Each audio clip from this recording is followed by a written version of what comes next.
आजादी के अमृत महोत्सव कार्यक्रम के तहत गृह मंत्रालय भारत सरकार द्वारा राज्यों की राजधानियों में कार्यरत केंद्रीय सशस्त्र पुलिस बलों की फॉर्मेशनों में उच्च मार्च राष्ट्रीय ध्वज की स्थापना हेतु निर्देशित किया गया था।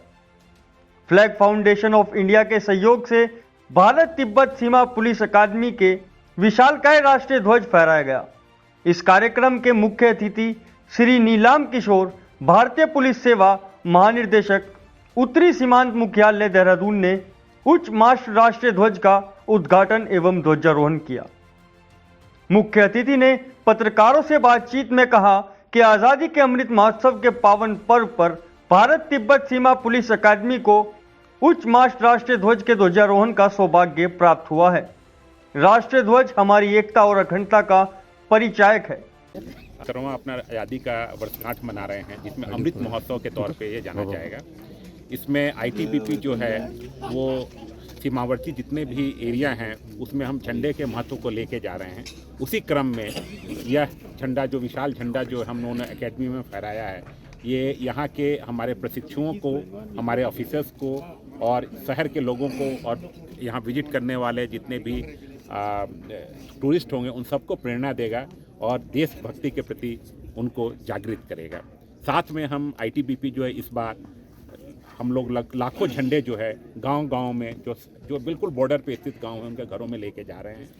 साथ में हम 75 चोटियों पे, देश के 75 चोटियों पे इस बार झंडा 15 अगस्त को फहराएंगे 75वें वर्षगांठ के अवसर पे। तो हम लोगों की टीमें बन गई हैं, जो अलग अलग चोटियों को पहचान कर लिया गया है और 15 अगस्त के दिन हमारी टीम वहाँ पहुँचेगी और वहाँ झंडोत्तोलन करेंगे। हम लोगों ने जो झंडा डिस्ट्रीब्यूट कर रहे हैं, हमने ये डिसाइड किया कि झंडा जब डिस्ट्रीब्यूशन के बाद, झंडोत्तोलन के बाद जो लोग वापस करना चाहेंगे उनके पास, हर आदमी के पास हमारे लोग जाएंगे और उनसे उनकी इच्छा पूछेंगे। अगर वो झंडे को संभाल के रखना चाहते हैं तो रख सकते हैं, अदरवाइज हम उसको वापस कलेक्ट करके हम अपने पास ले आएंगे और उसको सुरक्षित तरीके से सम्मान के साथ अपने पास रखेंगे। देश की राष्ट्रीय एकता व अखंडता को बनाए रखने के लिए भारत माता के कई सपूतों ने अपना सर्वोच्च बलिदान देकर राष्ट्रीय ध्वज की गरिमा को बनाए रखने में अपना अहम योगदान दिया है। इस ध्वज की स्थापना करने से प्राचीन नाग मंदिर के साथ यह स्थान पर्यटकों के लिए विशेष आकर्षण का केंद्र बन जाएगा एवं भारतवर्ष से आने वाले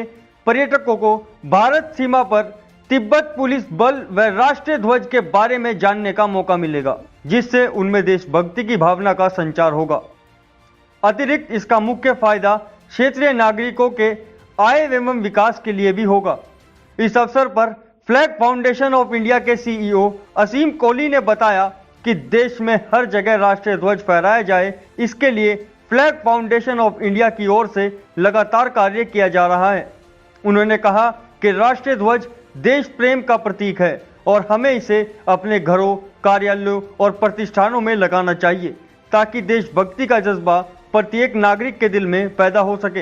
हमारा ये सपना है कि देश में हर जगह विशालकाय झंडे लगें और साथ साथ में देश के हर घर में लोग अपने घरों में, ऑफिस में झंडे को लगाएं। झंडा आप जैसे जानते हैं कि राष्ट्र प्रेम का पहला प्रतीक होता है। इसी कारण हमारी गवर्नमेंट ने भी 75वें साल के आज़ादी के अमृत महोत्सव में झंडा लगाने को एक सेलिब्रेशन का एक ज़रिया माना। तो झंडा जो आज बोला जा रहा है कि झंडा लगाएं आप 13 से 15 तारीख के लिए, हमारा ये संदेश है फ्लैग फाउंडेशन ऑफ इंडिया की तरफ से और यही गवर्नमेंट की भी मंशा है कि आप झंडा आप लगाना शुरू करें और उसके बाद हमेशा अपने घर पे झंडा लगाए रखें। झंडे को लगाना एक गौरव का प्रतीक है। आप जानते हैं कि झंडा किन किन अच्छे ओकेजन पे फहराया जाता है, लहराया जाता है, शहीदों को श्रद्धांजलि भी झंडे के द्वारा दी जाती है। तो अगर आप किसी भी तरह से अपने देश प्रेम को जाहिर करना चाहते हैं या आप एक नागरिक हैं जिन्हें भारतीय होने पे गर्व है, तो झंडे को पूरा साल अपने घर पे लगाए रखिए। इसे मिलना और इसे लगाना अब गवर्नमेंट की अलग अलग नीतियों के कारण और भी आसान हो गया है। तो मैं चाहता हूँ कि इस चीज़ को जो आप बोला जा रहा है हर घर झंडा, उसके साथ में आप खुद एक लाइन जोड़िए, हर घर झंडा हमेशा झंडा। देखिए, झंडा जब लगाया जाता है तो उसका एक ही सबसे बड़ा इम्पॉर्टेंट महत्वपूर्ण एक पॉइंट होता है कि झंडे को सामान्य ढंग से लगाएं। तो जो भी आप किसी चीज़ को सम्मान देना चाहते हैं उसके लिए आप जो करते हैं, जैसे मान लीजिए झंडा आप घर पे लगा रहे हैं, तो जो भी आप झंडा लगाते हैं वो झंडा जब फहराते हुए या जब फहरा नहीं पा रहा हवा के कारण किसी चीज़ को, वो वस्तु को टच नहीं करना चाहिए। बिना हवा के जब नहीं होता, लहरा नहीं होता, लहरा रहा होता है, वो टच नहीं होना चाहिए किसी को। वो ऐसी जगह पे लगना चाहिए, कोई निकले तो उसके सर पे ना लगे। ये छोटी छोटी बातें हैं जो सम्मान के लिए आप खुद सोच सकते हैं, इसमें कोई बड़ी चीज़ नहीं है उसमें। जहाँ तक नियम का सवाल है कि झंडे को नष्ट कैसे किया जाए, झंडे के बारे में जितने भी प्रावधान हैं वो फ्लैग कोड ऑफ इंडिया 2002 में निहित हैं। इसकी कुछ अमेंडमेंट जो गवर्नमेंट ने अभी कर दी हैं, अंत में अगर उसका हम निचोड़ निकालें कि झंडे को डिस्ट्रॉय कैसे करना है, जब झंडा खराब हो जाता है तो उसमें ये लिखा गया फ्लैग कोड ऑफ इंडिया में, उसे जलाकर या किसी भी अन्य सम्मानित ढंग से उसे पूर्णतया नष्ट कर दें।